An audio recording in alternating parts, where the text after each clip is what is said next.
Okay, so I just picked this up out of the pile of books. Star Wars Dark Tide 1 Onslaught, The New Jedi Order.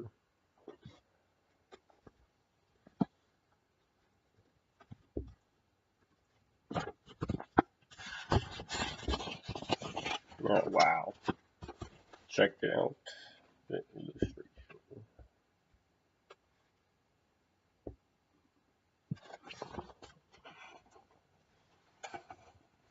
Hmm.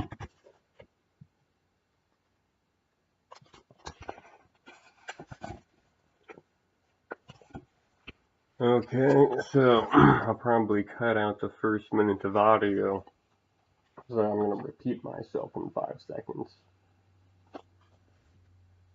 Star Wars The New Jedi Order Dark Tide 1 Onslaught. Dramatis Personae: Eligos A. Kla, New Republic Senator, male, Kamasi, Lando Calrissian, Dubrilian Planetary Administrator, male, human, Colonel Gavin Darklighter, Rogue Squadron, male, human, Borsk Fe Laya, New Republic Chief of State, male, Bothan, Corran Horn, Jedi Knight, male, human, Danny Kui, ex-Gal Society, female human.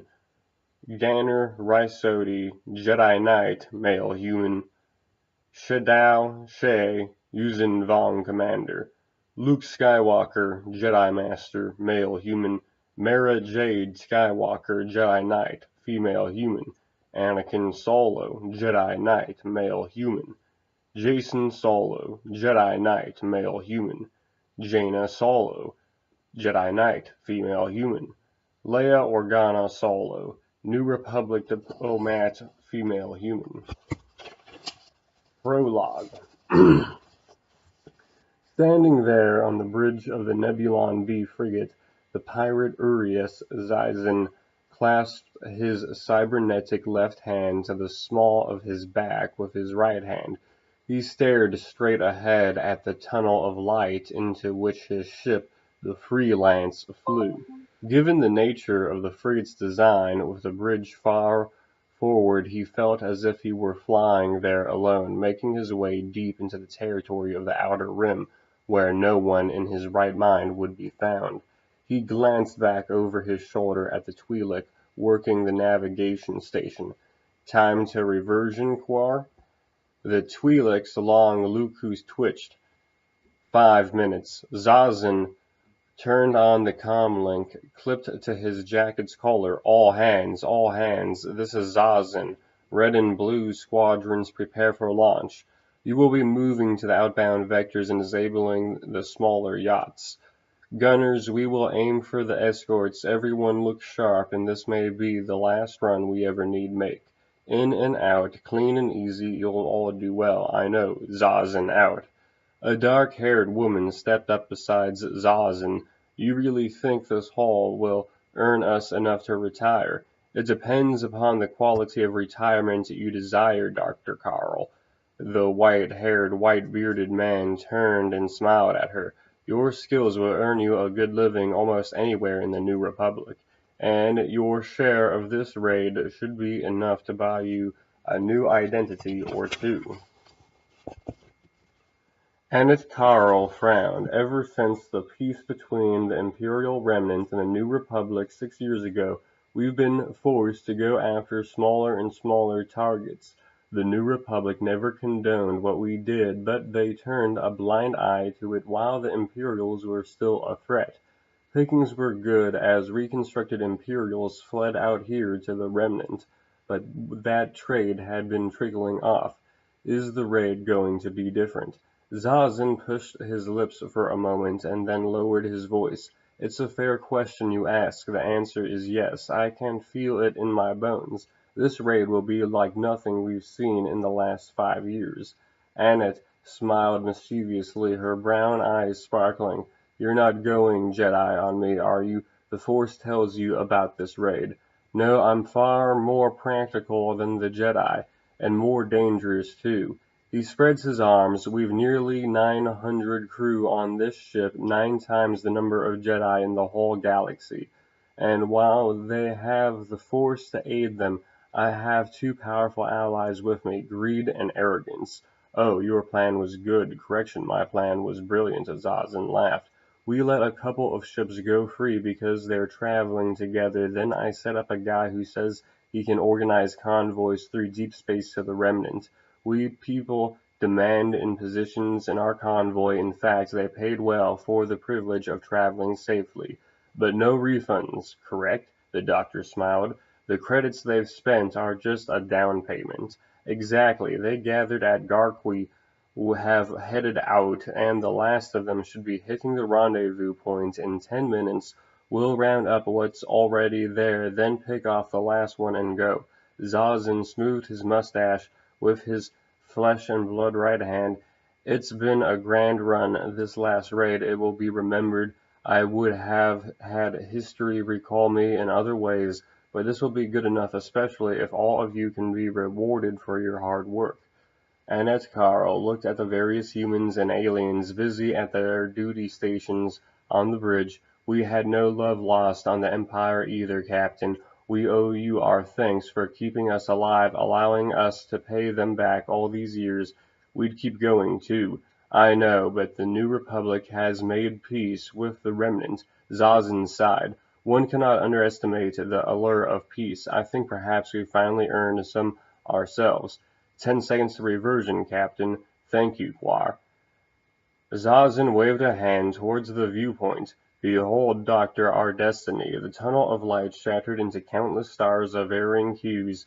They come out into the middle of nowhere, literally a point in space that had been selected only because gravitational forces made it perfect for speeding the way from the Garqui to the bastion in the Imperial Remnant. This place is supposed to be empty. Empty it was not. Aside from the burning wreckage of a twisted freighter spinning madly, life pods and yachts darting about a large object hung there in space. Zazen thought at first it had to be an asteroid because of its appearance. Uneven surface and torpid pace. Other smaller asteroids seemed to orbit around it and then streaked out on attack runs on the yachts. And now they're orienting on us.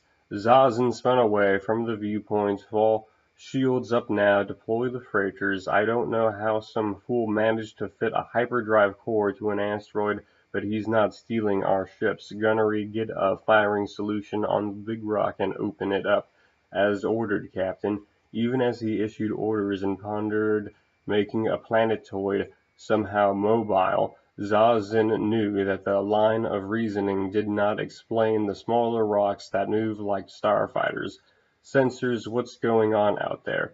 A Duros looked up at the holographic displays of data, his long face wearing an expression that was even more morose than usual. Gravitic anomalies, sir, everywhere? Tractor beams, gravity well generators?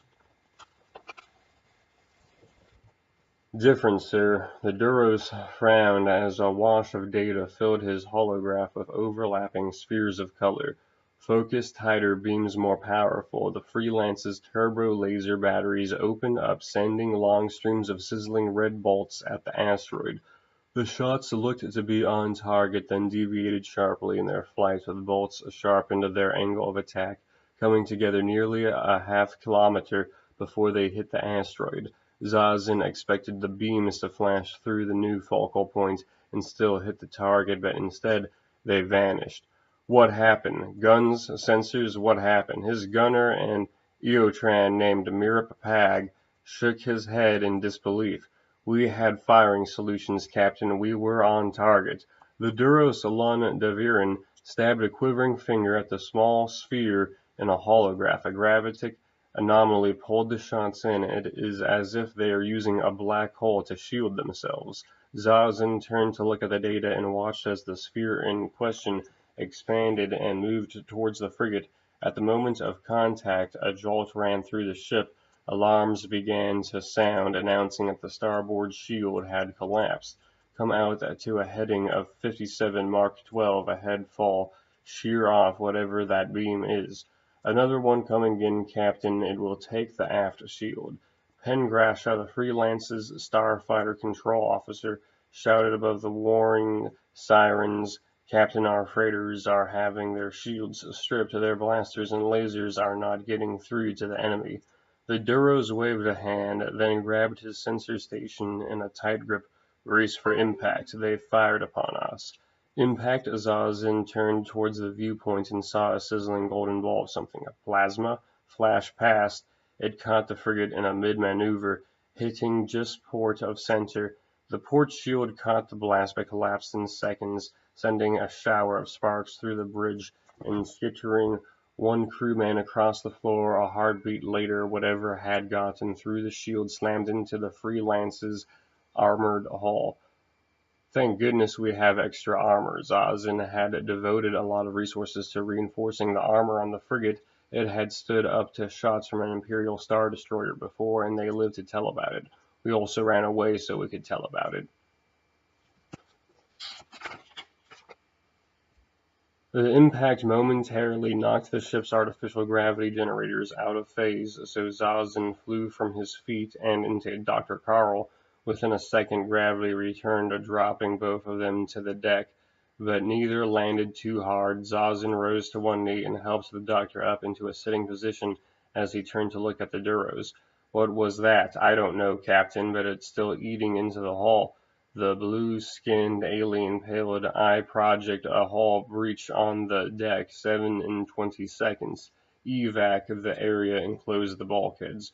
More shots incoming. No, this can't be happening. Zazin's hands, both flesh and metal, convulsed into fists. He pushed aside the despair and panic raging through him. Time to be the sort of man that causes a crew to be so loyal. Pen recall our fighters, load those without hyperdrives first. Quar plot me a jump out of here. The Twi'lek Saliku play CD.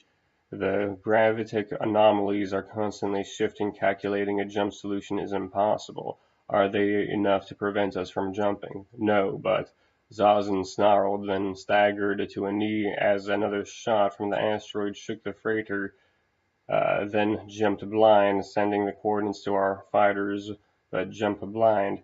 Captain, a blind jump could kill us. A blind jump might kill us. Zazin stabbed a finger at the viewpoint, but they will kill us. Do it, Quar. Do it now. As ordered, Captain. Twi'lek started punching coordinates into the Navi computer. Ready to jump in 5 seconds, Captain. 4, 3. Zazin looked at the viewpoint and saw a glowing golden ball expanding to fill it. He didn't know who his attackers were, why they were there, or how their weapons functioned.